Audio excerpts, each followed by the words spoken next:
دیدار نمایندگان شبکه همبستگی با حقوق بشر در ایران و فعالین سیاسی با نمایندگان پارلمان اروپا در بروکسل.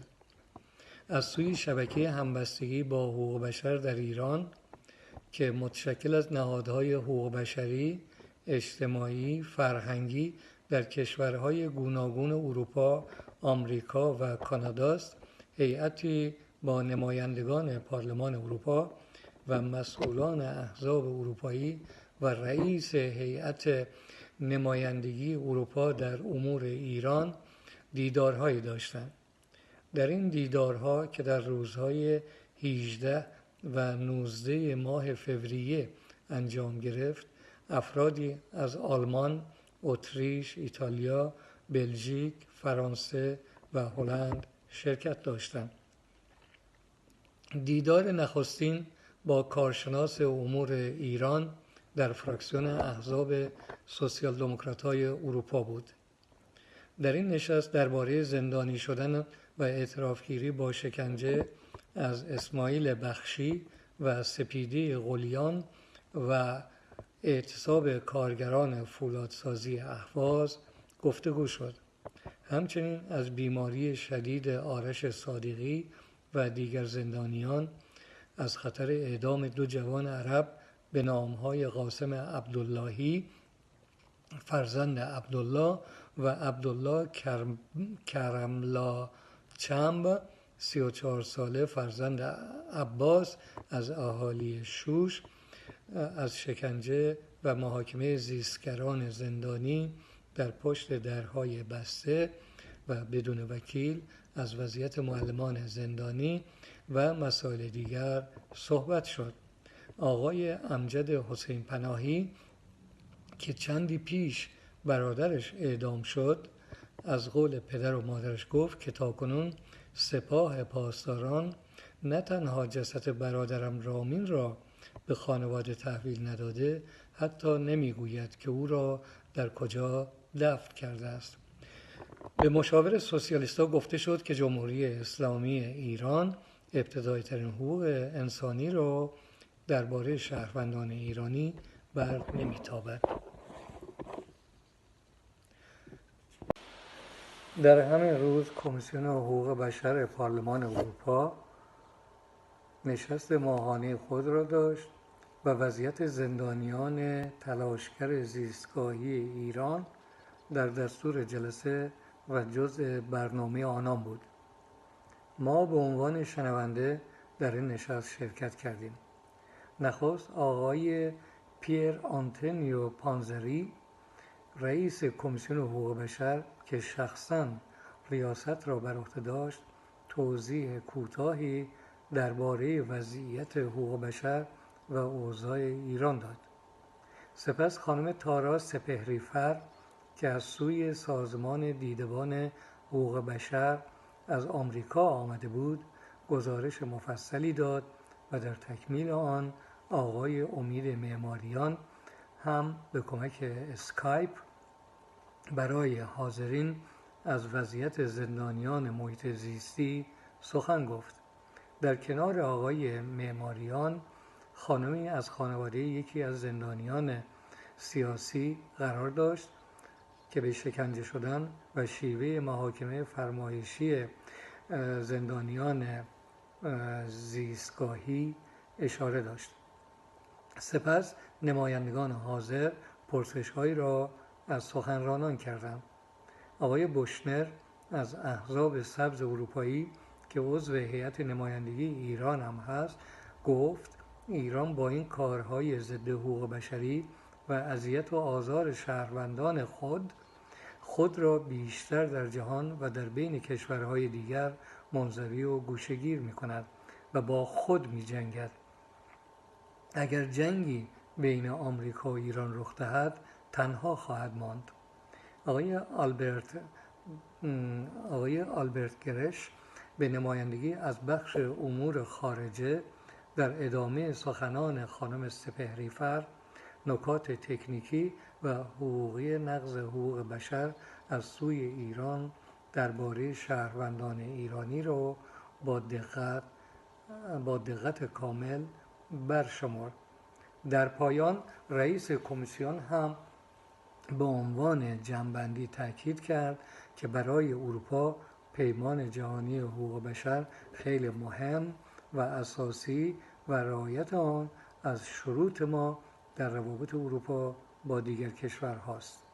ما درباره مسائل حقوق بشری در ایران به هیچ وجه کوتاه نخواهیم آمد و بنا به گفته دکتر بوشنر با این کارها دولت ایران به جنگ با خود می رود و خودش را نابود می کند. در روز 19 فوریه 2 دیدار جداگانه با نمایندگان احزاب سبز و رئیس نمایندگی امور ایران و اروپا برگزار شد. ما با 4 تن از نمایندگان پارلمان اروپا از احزاب سبز به نام‌های آقایان فیلیپ لامبرت رئیس احزاب سبز اروپا و پروفسور بوشنر از حزب سبز آلمان که یکی از اعضای هیئت نمایندگی با ایران است و خانم‌ها باربارا لوخبیلر از حزب سبز آلمان، معاون کنونی کمیسیون حقوق بشر که پیش از این رئیس هیئت نمایندگی ایران و اروپا و رئیس کمیسیون حقوق بشر اروپا و همچنین پیش از اون رئیس سازمان عفو بین‌الملل کشور آلمان بوده و همچنین با خانم اوا ژولی از حزب سبز کشور فرانسه که در دوره پیشین کاندیدای ریاست جمهوری در فرانسه بود دیدار داشتیم. چند تن از گروه ایرانیان شرکت کننده به نمایندگی از سوی شبکه همبستگی با حقوق بشر در ایران تا حدودی خیلی از نواقص پیمان جهانی حقوق بشر توسط حکومت اسلامی ایران را برشمردند که به دلایل طولانی بودن بعضی از آنها در اینجا آورده میشه. خانم آینده آزاد که از وین تشریف آورده بودند از اذیت و آزار، دستگیری، شکنجه، اعترافگیری با شکنجه، محاکمه فرمایشی 8 تن از تلاشگران زیستگرا و نقش دولت ایران در نابودی زیستگاهی، از بین بردن جنگل‌ها، خشکاندن دریاچه‌ها و رودخانه‌ها و پخش پارازیت‌های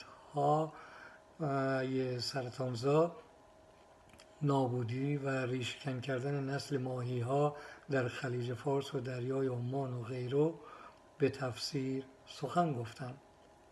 آقای امیر معیری اذیت و آزار، عدم پرداخت دستمزد کارگران و دستگیری، شکنجه و اعترافگیری از آنان و خانواده‌هایشان، به ویژه وضعیت دردناک اسماعیل بخشی، کارگر کارخانه نیشکر هفت‌پور سپیده قلیان، دانشجو جوان را یادآوری کرد. در بخش پایانی من انور میرستاری به عنوان یک معلم اخراجی از سختی‌های زندگانی و دستگیری‌های معلمان سخن گفتم و خواستار پشتیبانی اروپا از گزارشگر ویژه سازمان ملل برای بازدید از زندانیان و خانواده‌های آنان شدم و به نمایندگان یادآور شدم که شما به خانم نسرین ستوده جایزه ساخاروف می‌دهید و خانم اشتون با خانم نرگس محمدی دیدار مستقیم در تهران داشته و اکنون هر دو آنها به همین خاطر در زندانند و شما دست روی دست گذاشتیم. در پاسخ به سخنان ما رئیس احزاب سبز اروپا و دیگر نمایندگان حاضر قول دادند که در ملاقات روز بعد با سفیر ایران این مسائل را مطرح و خواهان بررسی به وضعیت آرش صادقی، زندانیان زیستگر و اسماعیل بخشی و سپیده قلیان خواهند شد و همچنین نامه‌ای به دولت ایران برای رعایت حقوق بشر در ایران خواهند نوشت.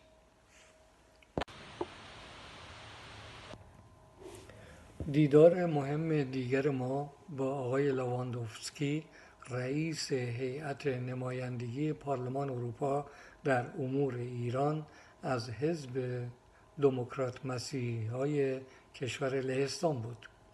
در ابتدای ایشان ضمن خوشامدگویی به گروه ما و اظهار خوشنودی از این دیدار به دوستی دو ملت ایران و لهستان و پذیرایی ایرانیان از پناهندگان و جنگ زدگان لهستانی در دوران جنگ جهانی دوم اشاره کرد. او پس از شنیدن سخنان ما گفت که از همه مسائل حقوق بشر در ایران به خوبی آگاه است و در هر دیدار با نمایندگان مجلس شورای اسلامی و شخصیت‌های سیاسی آنها را یادآوری می‌کند. یکی از حاضران گفت که من در بیشتر نشست‌های شما با هیئت‌های ایرانی شرکت می‌کنم و می‌بینم که چگونه آنها به شما دروغ می‌گویند و خود را افراد دموکرات و آزادیخواه نشان می‌دهند. آنان خودشان پخش کننده مواد مخدر در ایرانند و تروریسم را رواج می‌دهند و با کارگران سندیکالیست مخالفند، اما به شما هر بار میگویند که با قاچاقچیان مواد مخدر و تروریسم مبارزه میکنند. با خودشون یک کارگر خودفروخته، یک نماینده دست نشانده و سپاهی سابق از کردستان یا از اقلیت‌های مذهبی را به همراه میآورند تا به شما بگویند که در ایران آزادی است. آقای لواندوفسکی گفت که همه دروغ‌های سرکردگان جمهوری اسلامی را او و همکارانش به خوبی می‌دانند و اگر چیزی در نشست‌ها نمی‌گویند به معنای پذیرش آنها نیست.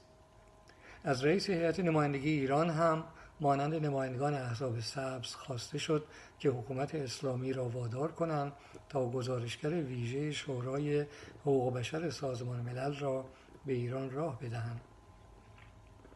در پایان باید بگویم در همه این دیدارهای دو روزه با نمایندگان اروپا نخست هیئت ایرانی دید که تمام نمایندگان دیدار کننده در جریان وضعیت بیشتر زندانیان سیاسی و نقض حقوق بشر توسط حکومت اسلامی در ایران هستند و آن را به طور جدی دنبال می‌کنند و دوم اینکه همه آنان قول دادند که به زودی دوباره ما را ببینند و نتیجه اقدامات خود را بگویند و به همکاری و همفکری با ما ادامه دهند. همکنون که این گزارش را بعد از 2 روز در اینجا می‌خوانم، نامه توسط 26 تن از نمایندگان پارلمان اروپا به امضا رسیده و خطاب به روحانی به ایران فرستاده شده و که تمام درخواست‌های ما در آن گنجانده شده است. سپاس از اینکه به سخنان و حرفهای من در اینجا گوش دادین. نماینده پارلمان اکولو از بلژیک آقای دکتر بوشنر، دکترای انرژی هسته‌ای داره، نماینده پارلمان اروپا از کشور آلمان. آقای کاریسما یورگن، رئیس دفتر، خانم باربارا لوخبیلر، معاون کمیسیون حقوق بشر و نماینده آلمان، و خانم جولی خانم کوغلی از طرف دفتر خانم ایوا جولی که کاندیدای پرزیدنت ریاست جمهوری در آمریکا بود، در فرانسه بود دوره قبلی و الان هم اینجا نماینده هست. از طرف ایشون اینجا شرکت دارم. اوکی. Maintenant, je voudrais vous présenter mes amis iraniens. Monsieur Daoud, il travaille avec moi. Il travaille avec moi ici à Bruxelles. Il vote pour Écolo. Il est républicain. Il est responsable de notre association républicaine laïque en Belgique. Monsieur Hamad, c'est un ancien combattant dans notre génération de mouvement gauche iranien qui habite en France. Monsieur il est ancien prisonnier politique, Monsieur Parviz Mokhtari. Son frère aussi est exécuté en Iran. Madame, elle travaille avec une association de droits de l'homme à Genève et à Vienne. Il vient de Vienne. Monsieur il est un ancien combattant de gauche et maintenant il est journaliste. Il travaille pour un site web. Il habite en Hollande. Il vient de Hollande. Son ami aussi il vient avec lui, il travaille avec lui. Monsieur Habib. Hollande. Bahraman. Madame Mercedes Mohseni, elle habite à Cologne. Elle est active pour le droit de l'homme. Elle a accepté de Pavloan, la marraine d'un prisonnier politique. Et maintenant, il est en grève. Elle va vous expliquer son problème. Son frère aussi s'est exécuté en prison en Iran. Monsieur Amir Mouayyeri, c'est un intellectuel iranien et activiste gauche iranien qui habite en Hollande. Je crois que je vous présente tout. Et M. Arvin aussi, il vient d'Italie mais habite en Belgique. Il est journaliste et interprète. Voilà. Ok. C'est pas vous. Mais je ne peux pas présenter monsieur. Je suis Martin, je suis assistant de. Monsieur Bouchner. Ok. Assistant de monsieur Bouchner. خب تو میخوای راجع به آرام صحبت کنی؟ بفرمایید.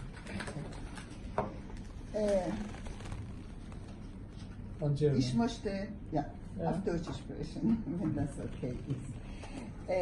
Jeune étudiante est venue là-bas pour solidarité. Il a dit oui, les ouvriers ils ont raison. Mais elle aussi était arrêtée. Après qu'ils sont sortis de la prison, ils ont dit on a été torturés, on invite le ministre de l'Information à la télé pour dire qu'on était torturés tous les deux. De nouveau, ils sont arrêtés. Uniquement pour ça, parce qu'ils ont invité un débat à la télé. Il y a 2 jours, la mère de Osmaïl Bakri Khatourié est allée chez le gouverneur de région pour dire où est mon fils. Elle aussi, il est tabassé, il est arrêté. Donc c'est quelqu'un qui a beaucoup demandé sa libération. Letters and writing to the ambassador, it was Surtout les Iraniens, ils comptent ici en Allemagne, en Hollande, sur le verre. Oui, mais ça C'est très important pour nous. So what we can do, Klaus, Barbara and I, we can write on the cases that you have mentioned to the Iranian embassy here at the European Union, and that's something we can do. The last resolution on Iran was voted in December, so it's very recent. I do not expect the Parliament to come back with a resolution. Actually, I would be surprised that we can just get it.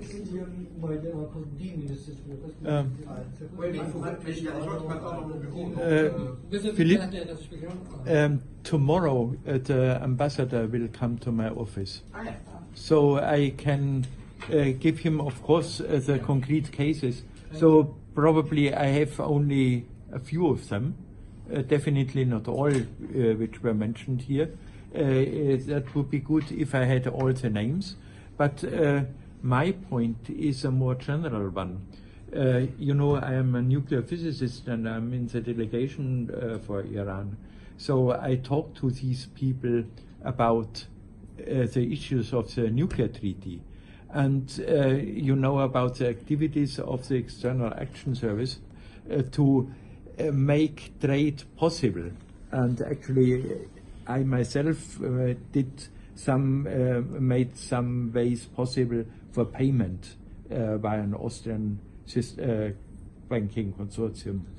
So I think with these activities, nobody has any more motivation to continue this path.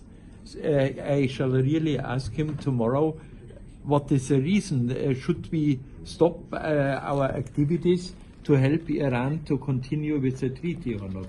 So they're undermining their own goals. Einmalige Chance jetzt, sich für längere Zeit für iranische Verhältnisse durchzusetzen. Das heißt, in so einer Situation, dass das islamische System unter Druck ist und Europa will positiv vermitteln irgendwie. Diese Vermittlung darf nicht einseitig sein. Man muss davor etwas fragen, die verbinden. Wenn man das macht Schule für weitere Entwicklungen. Anderes, die bleiben Europa wie Supermarkt missbrauchen. Ja? Und Europa denkt, naja, wir machen auch unsere Geschäfte, aber dann werden die Europäer überhaupt am Ende nichts zu sagen haben über iranische Verhältnisse. Deshalb jetzt, ich mache kurz, eine besondere politische Situation entstanden, die bilaterale Beziehung mit Iran in Bezug auf weitere Druck, die von allen Seiten, Saudi, Israel, Amerika und so, ausgeübt wird. Bitte benutzen Sie diese Gelegenheit, um etwas zu erreichen. Und da gibt es auch diese Verträge mit Iran. Ich weiß nicht, ob Sie sich erinnern an das Nokia-System, wo der Verkauf ist durch Nokia zu der Regierung von Iran, und durch das System konnten Sie die Aktivisten finden, ob sie in Demonstrationen sind oder nicht. Sie wissen ja nicht. Da gibt es zum Beispiel eine andere Firma, es heißt Axis Kommunikation. Der verkauft, das ist eine schwedische Firma, die verkaufen die Gefängniskameras mit sehr hoher Resolution zu Iran, der in Gefängnisse benutzt wird. Und dann diese Kameras machen Fotos von Aktivisten, was sie da machen und so weiter. Und sie benutzen, das System benutzt diese Fotos und diese Hochresolution-Fotos, um diese Leute nochmal im Gefängnis neue Anschuldigungen zu geben und denen neue Verhaftierungen zu bringen. Das ist jetzt für mich sehr wichtig. Ich bin der Berichterstatter im Parlament für Exportbeschränkungen von Überwachungstechnik. Okay. Und wie heißt diese schwedische Firma? Axis.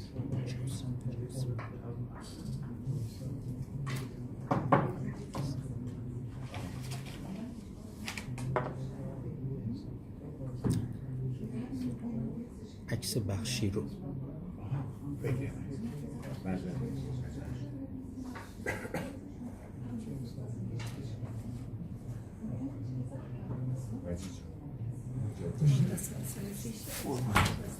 Und dann, das ist der Hauptoffice ist in Schweden, Schweiz. Und der Exekutivperson heißt, اینو نگیری، اینو اجازه نداریم بگیری، اینو پاک کنیم لطفا. باش اینو حتما پاک کنیم. ری ماریتسون، معذرت میخوام، این از یه جایی اومد بگه اصلا به هیچ وجه نباید هیچ جایی پخش بشه. مرسی. بلکه معلوم میشه کی فرستاده. متوجه هستین؟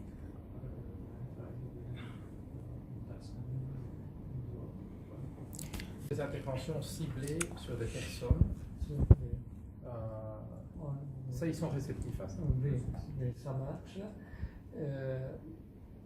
Aussi, l'Iran a besoin de l'Europe actuellement vis-à-vis des Américains. Il écoute à l'Europe. Donc ils ont besoin de vous pour faire une balance entre les Américains et l'Iran, éviter la guerre et tout. When was the last resolution? بخشی اسماعیل بخشی و سپید قلیان، یعنی این نه الان برای جهتی که میخوام Surtout maintenant il y a un ouvrier, parce qu'au sud d'Iran il y a l'usine de sucre. Pendant 9 mois ils n'ont pas reçu leur salaire. Donc, ils ont descendu dans la rue uniquement pour revendiquer le salaire. Leur salaire qui est dû. Mais un des ouvriers, qui s'appelle Ismail Barchi, qui vient de dire, il a été arrêté. Et aussi une fille, jeune étudiante, est venue là-bas pour solidarité. Il a dit oui, les ouvriers, ils ont raison. Oui, elle aussi a été arrêtée. Après qu'ils sont sortis de la prison, ils ont dit on a été torturés. On invite le ministre de l'Information à la télé pour dire qu'on a été torturés tous les deux. de nouveau, ils sont arrêtés. Ah, Une j'ai fois pour compris. ça, Ah, parce j'ai qu'ils ont invité un débat à la télé. Il y a 2 jours, la mère de Smaïl Bakri, cet ouvrier, est allée chez le gouverneur de région pour dire où est mon fils. Et là aussi, il est tabassé, il est arrêté. Donc c'est quelqu'un qui vous pouvez demander sa liberté. So interventions, letters and writing to the ambassador is worth doing. Okay. Et So, surtout les Iraniens, les Iraniens, ils comptent ici en Allemagne, en Hollande, sur le verre. oui, mais ça j'ai bien C'est compris. très important pour nous. So what I can what we can do, Klaus, Barbara and I, we can write on the cases that you have mentioned to the Iranian embassy here at the European Union. That's something we can do. The last definitely not all which were mentioned here. That would be good if I had all the names. But my point is a more general one. You know, I am a nuclear physicist and I'm in the delegation for Iran. So I talk to these people about the issues of the nuclear treaty. And you know about the activities of the External Action Service to make trade possible. And actually, I myself made some ways possible for payment by an Austrian banking consortium. So I think with these activities, nobody has any more motivation to continue this path. I shall really ask him tomorrow what is the reason. Should we stop our activities to help Iran to continue with the treaty or not? So they're undermining their own goals. If you can put pressure on the health of the prisoners, especially prisoners of conscience, because they are very much under pressure, and the Arash Sadeghi will die. I mean, that is something that is very clear for us. It is already very late for all kind of chemotherapy that he might receive, and he must have received them months before, and now he's hand, the one which is already under operation, it is darkening. It is dark now, so it doesn't have any sense anymore. You just have to wear it like this, and it is dark until the fingers. So we are very much concerned about his situation and the situation of the two, because the two were released from the jail on bail, and they spoke publicly about the torture that they have undergone in the jail, and then they were arrested on like what Mr. Zarif said, through the complaint of the Ministry of Intelligence of Iran, not through the complaint of judiciary system, but through the ministry, and they were arrested again, and they have been put again in jail, and we are very much concerned about the new torture that they are under, to go public again on television, new films, to say that they have lied about being under torture last time. So the situation is very, very concerning about especially these two and Aray Sadeghi. I mean, we know that there are each and every person that is in jail has the right, due to Nelson Mandela rules, to do whatever are inside Iran's law, so that if a person is sick, they are not, they can apply for getting out of the jail because they can't undergo their sentence. There is a law on that issue, but they don't work on that for Aray Sadeghi, they don't work it for them and for many other sick prisoners. So we know that they're also violating the rights of the laws of Iran, the national laws. So even though if they implement the national laws of Iran on these sick prisoners, they would be released actually. But can you make sure that we collect all the names that are relevant to the discussion that we had? Because if Klaus meets the ambassador tomorrow, he should be able already to insist on these days. Einige Worte.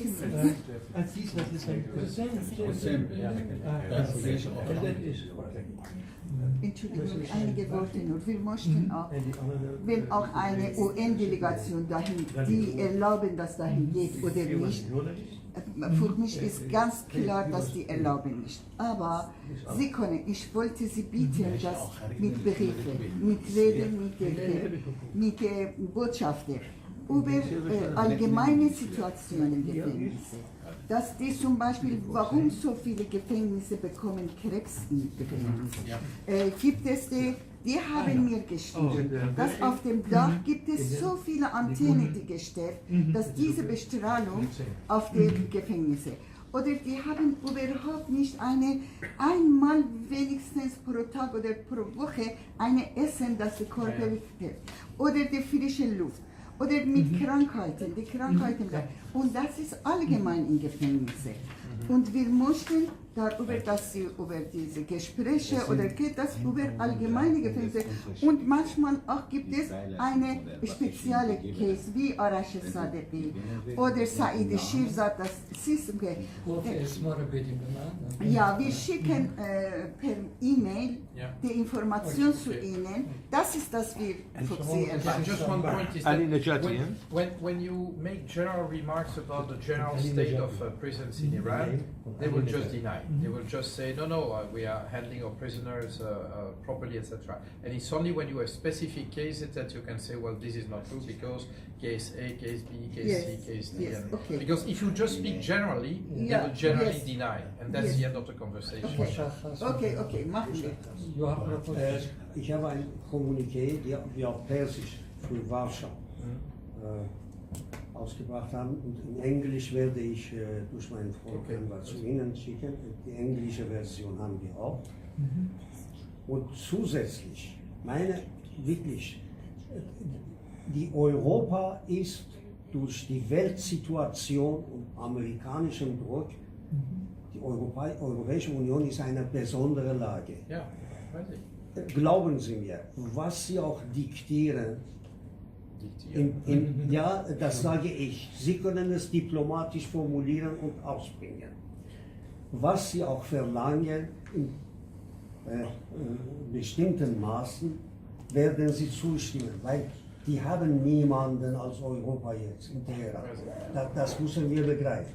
Und bitte machen Sie Gebrauch davon für die politischen Gefangenen, für die Zustände im Iran. Zum Beispiel ernennen, wie sie sagte, mit UNO und so wird nicht genug sein, ernennen einer iranischen Gruppe bestehend aus Lehrerschaft,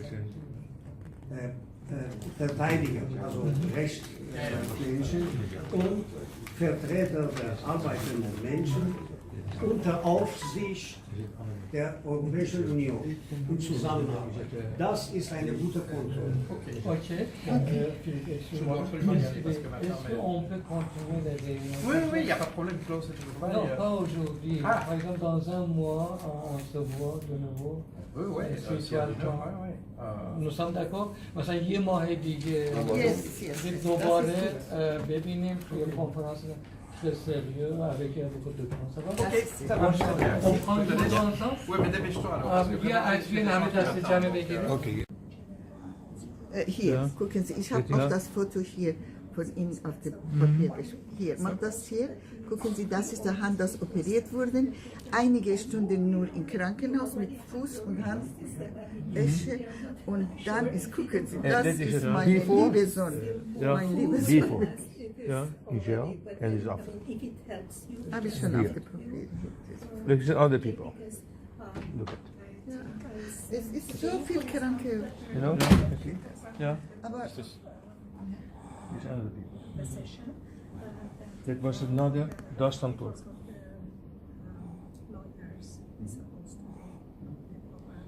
I sent the names of Every day.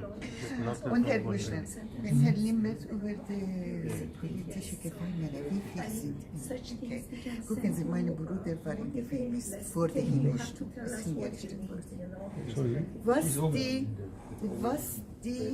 Wie viel Gefängnisse haben wir geschickt? Geheime Gefängnisse. Niemand weiß, wie viel Gefängnis und wie viel Gefangene in Israel.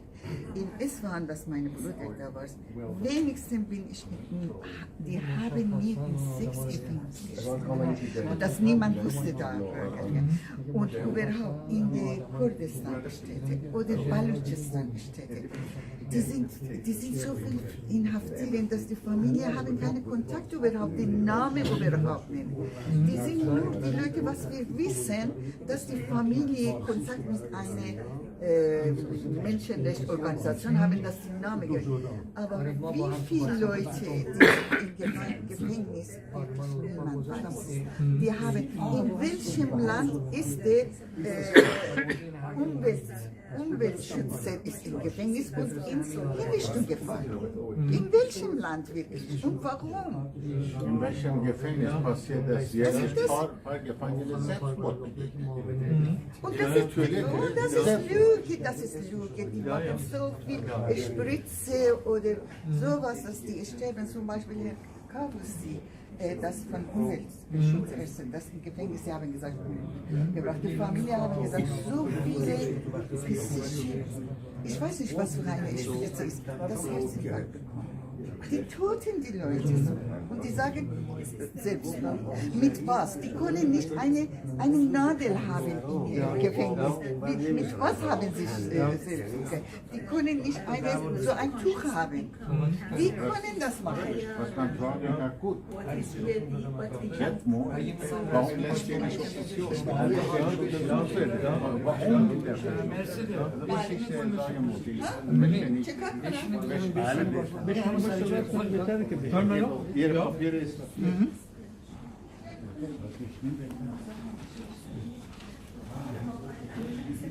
Das habe ich nicht gegeben.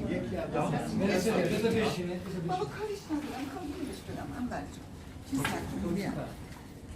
Iranische Flüchtlinge, die in Türkei, Malaysia, Griechenland, viele Journalisten, viele Menschenrechtsaktivisten, Zivilaktivisten, die sind geflüchtet in Türkei, Malaysia, Griechenland, in sehr, sehr schlechtem Zustand sind sie. Ich kann mich daran erinnern, vor 9 Jahren, wo grüne Welle in Iran war, da war wieder Massenflucht aus dem Iran. Europa hatte so Kontingent, jedes Land hat gesagt, ich nehme 100 Leute von denen, Deutschland sagte 150, glaube ich. Mr. Trump, Europe is still for nuclear deal. I don't know what is your assessment, whether it makes sense or not, but Europe is still. So I would like to hear from you whether you think this is good for Iran or not good for Iran. I suppose that the choice between Iran, between Europe and the delegation of the United Nations, I suppose Iran preferred the delegation of the European Parliament. So for that we are here, just ask you, can you agree? She will speak for delegation for us, for UNC. First, I want to tell him I was teacher in university. I had one colleague. Her mother was Polish, original Polish. Well, this was for 500 years quite friendly relationship, and I am sorry that it has been broken now. It's a pity. We are sorry. Yeah, because given of this historical friendly relationship, we could do more for you in Europe than some other countries. But now broken. We are mainly here to speak about the human rights situation in Iran. So I wonder how much of the information you have already received, how many of it we can. No illusions. Lots of it, so that one of the main problems that we have is the speak of death or life of prisoners of conscience. So these prisoners of conscience are denied any kind of health treatment in the custody, and then they are banned from bringing to the hospitals in Iran. So, for example, they have worked a lot on that issue. And then the situation of the prisons is at this time being really awful. It's not comparable to anything even before in Iran, because right now we have two big prisons close to Iran. One of them, the name is the Great Tehran Prison, Fashofouye, and the other one, that's the men prison. There is another one, the name is Qarachak. Qarachak prison is for women. These two prisons are for normal prisoners, and then they are also used as a kind of banning the political prisoners and prisoners of conscience who are not very much, say, don't want to have low profile, but still speak about their rights when they are in jail. So, and then they are banned to these two prisons. So, in the Fashofouye, for example, I don't know how much you know, because I work in the office. My husband is general practitioner, so I work in his office. I know a bit about the medicine that is used. There are some medicine, for example, methadone. I don't know if you have ever heard about it. It's a kind of drug which the doctors give to patients who are drug addicts. But the medicine itself must make people addictive, you know. So this drug, for example, is sold in prison, in Fashofouye prison, with 3,002 months. 3,002 months is nothing. And a bottle of water, half liter, is sold in summer to 50,000 2 months. So you can see how the situation is in the prison. For example, there is no warm water, not in Qarachak, not in Fashofouye, and at the time being in Rajoy Shah, there is another prisoner where many political prisoners and prisoners of conscience are sent there. So they don't have also hot water, they don't have enough WCs, they don't have any kind of heaters and so on. So the prisoners of conscience, the families, can each and every winter begin to give new dresses, warm dresses to their prisoners. This year they have not allowed also the prisoners to give the families to give the prisoners warm clothing. So that means that one of the prisoners who has cancer, and we are very much concerned about him, for example, he is the one who don't have warm environment, don't become his medicine, is banned from going to hospital and so on. So you can see that this is practically the death penalty of these prisoners. Instead of, I mean, they don't kill prisoners of conscience anymore like they did in 80s or something like that, but then they deny them any kind of health treatment so that they die for themselves. So that's also a kind of thing. I also wanted to talk about the issue of the syndicate activists in Iran. So there are lots of workers and syndicate activists who are also in jail. Their main desire that they go to protest is that they receive their salaries just for that. I mean, they are only working on that issue. For example, from the teachers syndicates, they have lots of teachers who are now in jail. One of them, for example, was only speaking that the primary schools in Iran upon the law should be public and people should not pay for that. And why is it that each and every student's family have to pay this year for the public schools as well? So he was working really on the rights of children to education and also to the right of his colleagues for contracts, for collective contracts, for having better, I mean, upon the prices that are just booming up there, they don't receive any higher salaries. So that there are lots of teachers that have undergone the poverty line. not speaking about the workers, so the sugarcane workers, that of the اهواز فولاد چی میشد به انگلیسی؟ فولاد اسیر steel, yeah. Ahvaz steel industry that's making the workers of the city workers of Ahvaz, for example, they didn't receive their salaries for months. So how can a worker survive in this situation? You know, they go to strike or they gather themselves in front of the city hall and then they are arrested, put in prison, and so on. The whole thing goes on.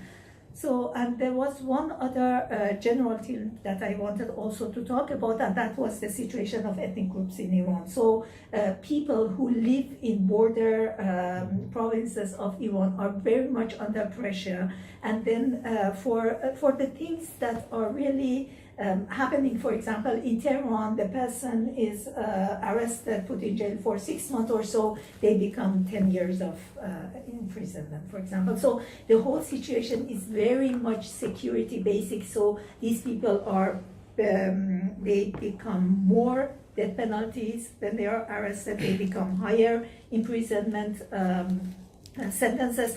And when they are sentenced to prisons, they don't go to prisons near to their life city. Yeah. They are sent to other prisons very far away from their stay place, so that the parents, the family members cannot visit them even though. So they are practically banned from any visit in that way. So the situation of them is also very bad. So as a whole, I mean, I suppose you have an idea how the situation of human rights in Iran is.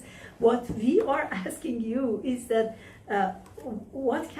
how can you help this situation to get better, so that I mean, we can give you some recommendations on individual cases of this prisoner or that one, but then is it possible that you in your negotiation with Iran push a little bit more pressure on the human rights issues, you know, because Iran, as long as they are sure that Europe is helping them with the foreign policy, is backing them, and we are happy that such thing is happening, because none of us here think that the war will bring us a better human rights situation in the country. So, but what we want to know is that, is it possible for you to push more on the human rights issues in your negotiations? Well, we are absolutely conscious what is the state of play, and that this is deteriorating, not improving. Our vision was that after this nuclear deal, we are reinforcing reformist parties in a reformist camp in Iran, and that is with some impact upon human rights. This is disappointment. They are disappointed as to the economic results of this deal. And we are disappointed as to the situation of human rights in Iran. On individual cases, of course, we are intervening. This is much easier with so-called double passport.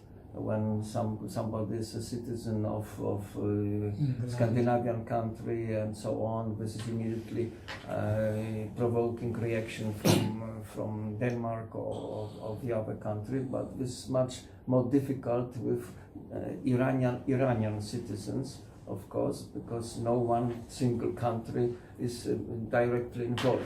But this was always on agenda. During our visit to Tehran, during Majlis visit in Brussels, always human rights issue was on agenda. I am also from the opposition in the communist time. I was against communist rule in Poland, so I have some experience as the opposition. Of course, your opposition is mainly not in the streets but in the jail. I am absolutely conscious that this is the situation of those who are opposing. They are no longer on liberty. My assumption, I don't know whether this is your point of view, was that only via dialogue, via openness of Iran, we can improve the situation. For some time this was visible, but as for death penalties, but you have mentioned that you can sentence to death, slow death, even without formal death penalty. So there was amendment into the legal system of Iran, reducing number of death penalties formally declared, but this can be replaced with the starvation and human conditions in the prison. The result is the same. So on individual basis, yes. I'm afraid that now conservative camp has its own argument that nuclear deal is bringing nothing to Iranian people. Therefore, they are hardening their position vis-a-vis opposition. So this is the state of play now. But I would like to hear from you what might be done apart from individual interventions. Apart from individual interventions, are of course possible. Dialogue is no longer of that kind. 2017 I was optimistic. 2018 now no longer. ریش بگو که من بهت بگم من بارها تو جلسهش با این نمایندگان مجلس ایران شرکت میکنم و همه اونا به اینا دروغ میگن. مثلا میگه ما با مواد مخدر مبارزه میکنیم، با تروریسم مبارزه میکنیم، وضع ملت ایران خوبه. میان اینجا بهش ما میفهمیم، میدونیم که به اینا دروغ میگن. تو جلسات من شاهدم. اینو میشه یادش بدید.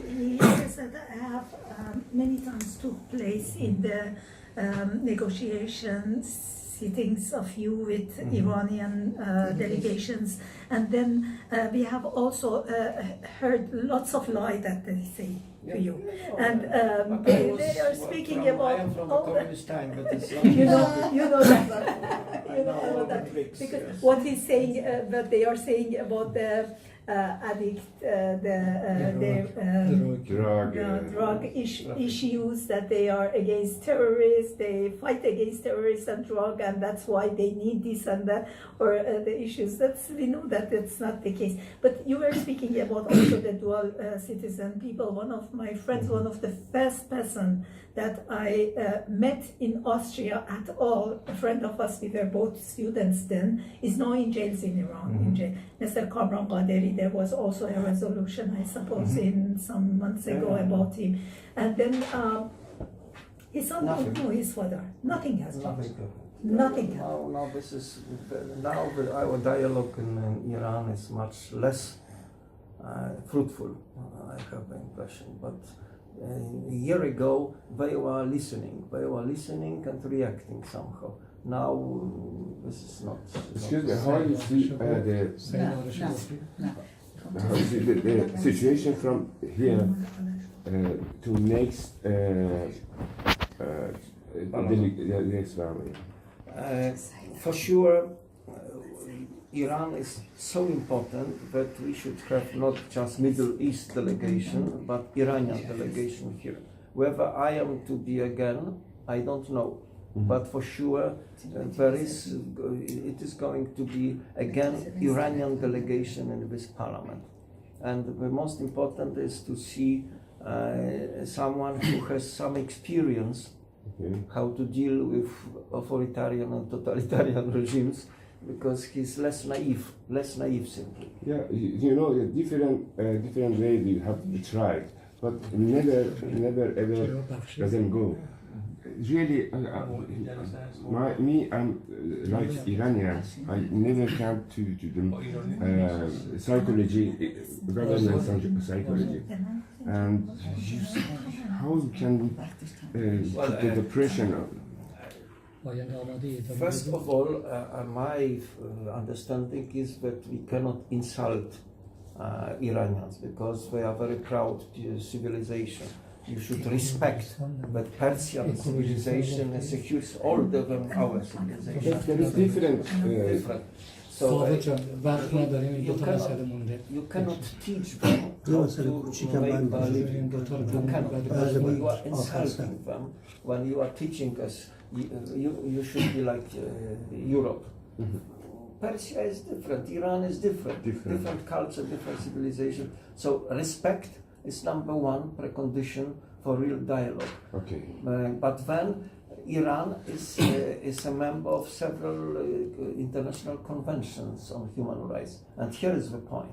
If you sign convention, you should respect the convention. So here is the second point of intervention. But now it is looking less optimistic than it was. I wanted to bring up also the case of some individuals to your. But you should write, give me a note. Yes, this is, for example, the photo of one of them who is very much sick now. He is losing both his kidneys, and he's not allowed to go. He's a children's rights activist. He works with children, and he was arrested. So that is I hope yes, and this is, for example, another prisoner of conscience, Mr. Arash Sadeghi, who is having bone cancer right now, carcinoma, and then he is not allowed after the operation. It took a long time until he came to hospital, and the operation was done. After the operation, he was kept 2 days in hospital and sent back to the prison. There was no chemotherapy because the medicine doctor said that it's not possible for them to do the chemo without having him in hospital. In prison it doesn't go. Then he had to change his bandage each and every day, so each 2 days. And this was not done until there was a lot of infection on the hand, and then he just received one antibiotic, and that was it. So right now, on the place of his he has a total swollen arm and hand. It has changed the color, so now it's black, we say, very blue-black until the fingers, so that the father could see it in the last visits, that the fingers are also blue, dark blue. So it is very probable the hand should be cut, but then the head of the prison, although there is the order of the order of the doctor and order of the persecution office that he should be taken to the hospital, the prison chief denies him to be sent to the hospital. So, and they say, you're too much well known, you go to hospital there, everybody will see you. Okay, but he's a sick person, he has cancer and he's dying. So, and we are very much afraid that the hand should be now amputated, so they will, he will lose the whole arm because it's on the shoulder area, and then, but still he might still be alive if he receives this therapy. So we are very much, especially about this person, very much concerned. Then we have 2 other persons. That is the Ismail Bakhshi. I don't think they have an English anymore.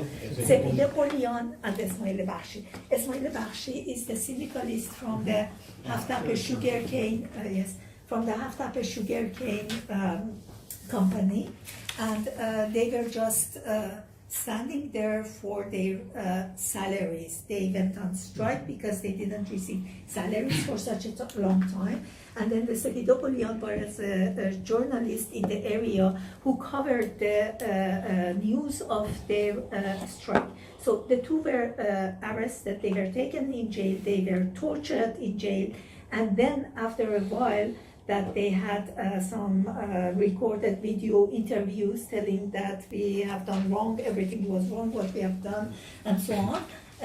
They were released. When they were released, they came out of the prison. They spoke very bravely and publicly that they were tortured in prison, and that's the reason why they went on this video recordings. And they were arrested again on the complaint of the intelligence ministry, not the judiciary system, as Mr. Zarif said in his interview in the conference, but by the intelligence ministry was the one who did the complaint, and they were arrested again. They are again in jail, and we are very much concerned about their health, because we know that they are under torture again. To go and say that they have spoken wrongly when they were out, so they have just lied or something like that. Again, recording them. So they are tortured to say that they were not tortured. So that's the situation. I remember. Yes. The Soviet system was more or less the same. Well, all of them are very young, very young. Yes. He's Yes. 30. Yes. And then we have also the environmentalists. The case of environmentalists, there was also yesterday a program announced about the case of them. As the representative of the Human Rights Watch and also from campaign, and the family member of one of them was also there speaking about on Skype. They spoke about the situation. They were also beaten, hit. They are still in solitary confinement after 1.5 years. They are not still in normal wards. They don't have contact with their lawyers. One of them don't even have a lawyer. So that means that he had 2 lawyers, but then the court didn't accept these lawyers because of the amendment of the law 48, which allows security prisoners to only have lawyers from a list which is approved by the judiciary system. So that, for example, the person that I am speaking that is doesn't have a lawyer, he was not even working in the place that the whole thing is going on for 3 years. I mean, 3 years ago he was working, right now 4 years ago, because he's 1 year in the jail as well. So, but then they still have arrested all these people. There is no proof of any kind that shows that these people are guilty. The only thing that all this accusation is based on is on the confessions of one of these people who she came to the court and shouted that I gave these confessions under torture.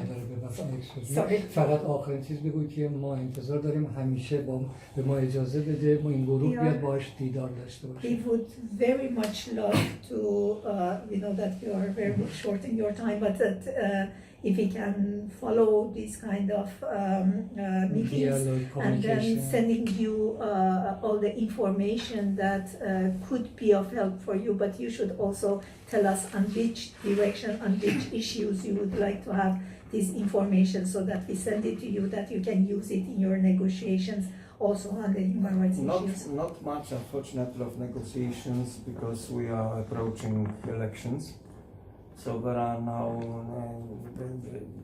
my delegation has been frozen for these 2 months, no longer operating, but of course I am still, and I need that sort of evidence for reaction. Whether this is successful or not, let us see. Now I am less optimistic that the Iranian side is reacting to this. Really, this was my impression that they are listening and somehow reacting. Now, not so much, really. So this is hardening of the situation in Iran. But still, if we can help, we are trying to help, and this is always on our agenda. Mogherini is more for diplomatic ties and economy, but we are free to exercise also this human rights situation. I was talking yesterday to the United Nations delegation in Tehran, lady, I don't remember her name. Yeah, probably. The special rapporteur? The special Iran reporter for Iran, the national. The special rapporteur is Mrs. Javitra. I think of African-born lady. Okay, she's from UNESCO. Okay, that's not okay. Nations. So also she was rather unfortunately pessimistic as to the economic development and the privileged people economically in Iran that the gap between the rich and poor is getting bigger and bigger the whole time. It is a corrupted system. Okay, thank you very much. I hope you will win your election and we will continue to dialogue. You can have some kind of negotiations about you. these people that we have talked. We will try to react to these names. Names is there. English. Yeah. And you can find more information in YouTube, Wikipedia, von Arash Sadeghi. If you want us, we can send you also because Already was on agenda, I think. Anyway, thanks a lot for بچه‌ها مؤدبانه چیزی نمیگه ولی وقتش تموم شد.